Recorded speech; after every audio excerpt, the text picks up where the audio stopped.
Hola, ¿qué tal chicos y chicas? Les habla el profesor Edebaldo y les doy la más cordial bienvenida a este nuevo video de la asignatura de control automático. En este video vamos a empezar con el segundo subtema de la primera unidad. Recordemos el nombre, y este es características dinámicas de los sistemas de primero, segundo y orden superior. Para este subtema vamos a realizar la siguiente actividad. Esta actividad es la número 5 y son 5 preguntas que hay que responder. Y estas 5 preguntas son: ¿qué condiciones debe cumplir una ecuación para ser lineal? Escriba la definición de variable de desviación.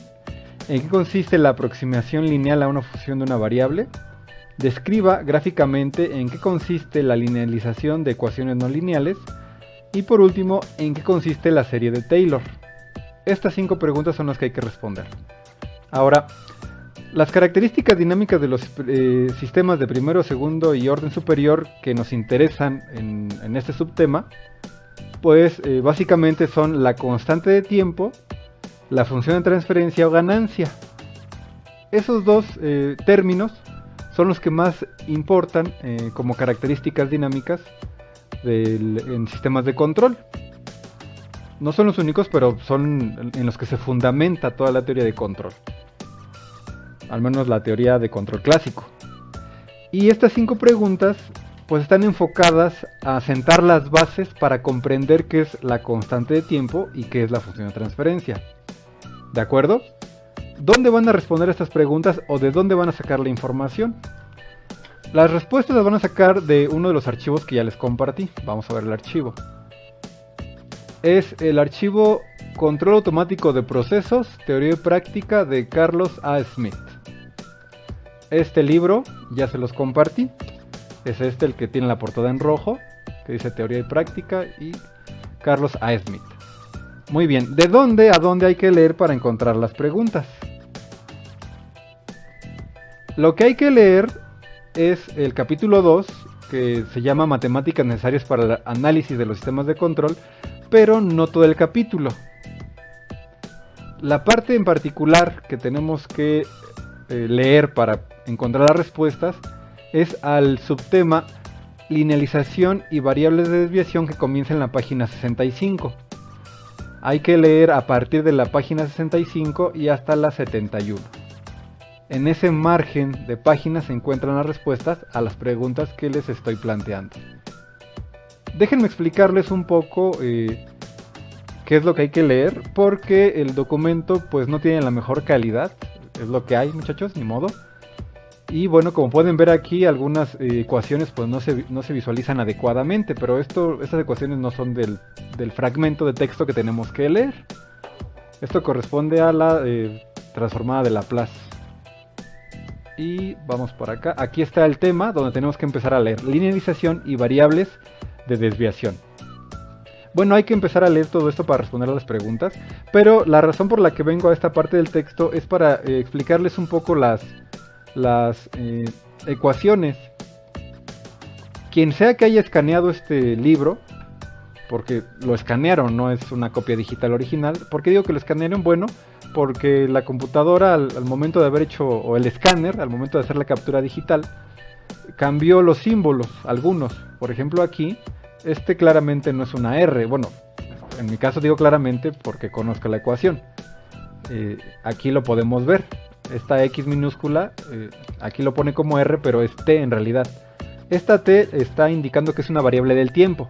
Quiere decir que X mayúscula y X minúscula son funciones que son variables del tiempo. Y aquí esta X se le conoce como X testada, así se les conoce a las variables que tienen una línea en la parte superior. Y bueno, estas son las descripciones. Vamos permítanme explicarles un poquito esta figura. Digo, lo recuerdo, hay que leer esta parte. Y por ejemplo aquí, esta es la ecuación que quiero pues describirles un poco. Aquí la ecuación, esta no es una línea continua. Observen, estas son derivadas por sí solitas, pero aquí debe estar partida la línea y debe haber un signo de igual. Esto quiere decir que la enésima derivada de X mayúscula, que ¿quién es X mayúscula? Vamos a ver acá. Es la variable de desviación. La enésima derivada de la variable de desviación es igual a la enésima derivada de la variable absoluta correspondiente. Eso es lo que está diciendo aquí. Y aquí dice para n igual a 1, 2, etc. Esto n igual a 1, 2, 3, etc. se refiere a la primera derivada cuando es 1, segunda derivada cuando es n es 2, tercera cuando es 3 y así sucesivamente. Eso es a lo que se refiere. Y bueno, estas ecuaciones están de cierta manera relacionadas con esta figura. Observen que aquí está x testada, que cuando ustedes lean el texto van a darse cuenta que x testada es el punto de operación del sistema de control. X de t, que es la variable absoluta correspondiente, son todos los valores que va tomando la variable de control de nuestro proceso.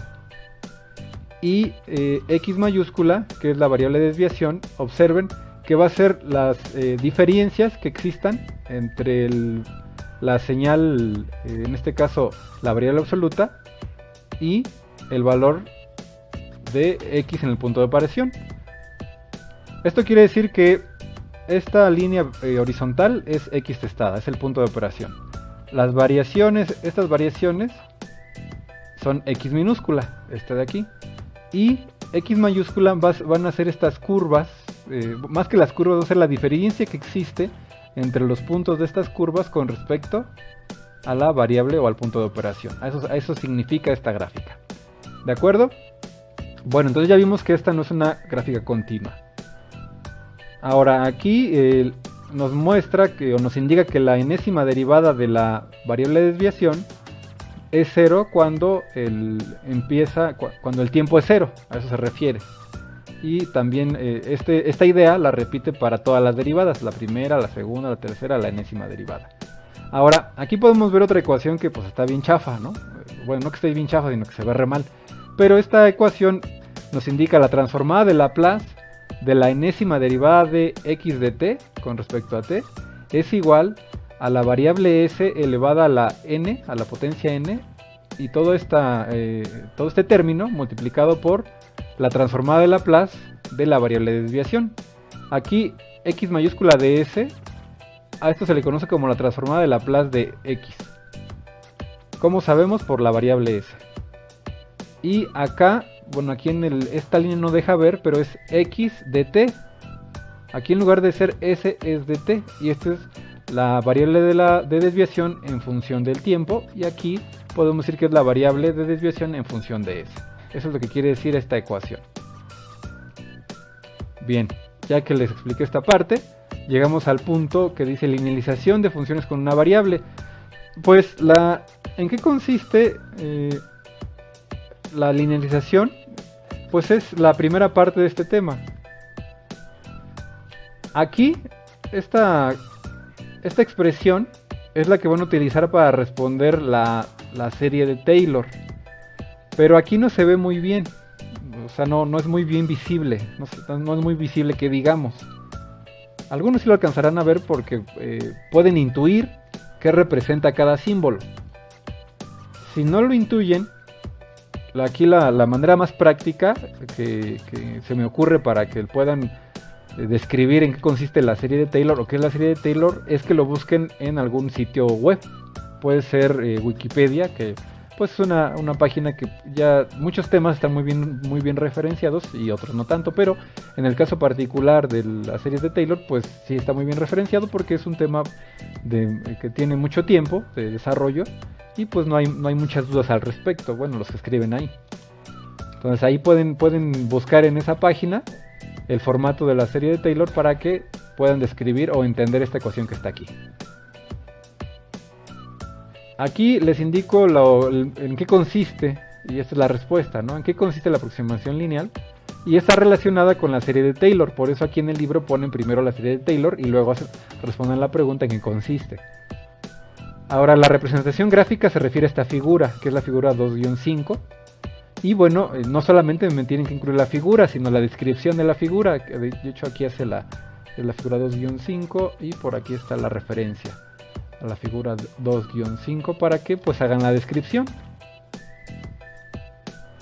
Ay, no encuentro la referencia. Figura 2-5, aquí está. En la figura 2-5 se bla bla bla, ya. ¿De acuerdo? Es la explicación de qué consiste gráficamente la linealización. Y bueno, en pocas palabras es esta curva, que corresponde a una función no lineal, representarla con esta línea recta, que ya es una función lineal. Esa es la linealización. Y la linealización se limita a representar un pequeño intervalo de la curva no lineal. En este caso ese intervalo es este, que es donde se parecen más las curvas. Eso son pocas palabras, ¿no? Pero yo quiero que me hagan, pues que me agreguen la gráfica y que me coloquen esa descripción. ¿De acuerdo? Y bueno, vienen ejemplos. Este es un ejemplo del proceso de linealización. Y sería interesante que lo analizaran, porque tiene que ver con la linealización de la ecuación de Arrhenius. Es una ecuación que se utiliza en termodinámica y en procesos químicos. Aquí viene otro ejemplo. Y ahí termina con ese ejemplo. El ejemplo como tal no es necesario que lo lean, pero les sería de mucha ayuda para que vean todo el proceso. Y ya después llega el tema linealización de funciones con dos o más variables. Eso ya no hay que leerlo. Si tienen curiosidad y tiempo, es interesante porque es básicamente el mismo proceso que para el de una variable, pero ahora para dos. Voy a regresar a la diapositiva para finalizar el video. Entonces van a contestar las preguntas. Si tienen dudas, por favor háganmelas llegar al correo institucional. Y bueno, por el momento sería todo. No olvido decirles que el formato en el que me los tienen que enviar es el mismo que les indiqué para las otras 4 actividades. Y dicho esto, ahora sí me despido, que tengan un excelente día, hasta pronto.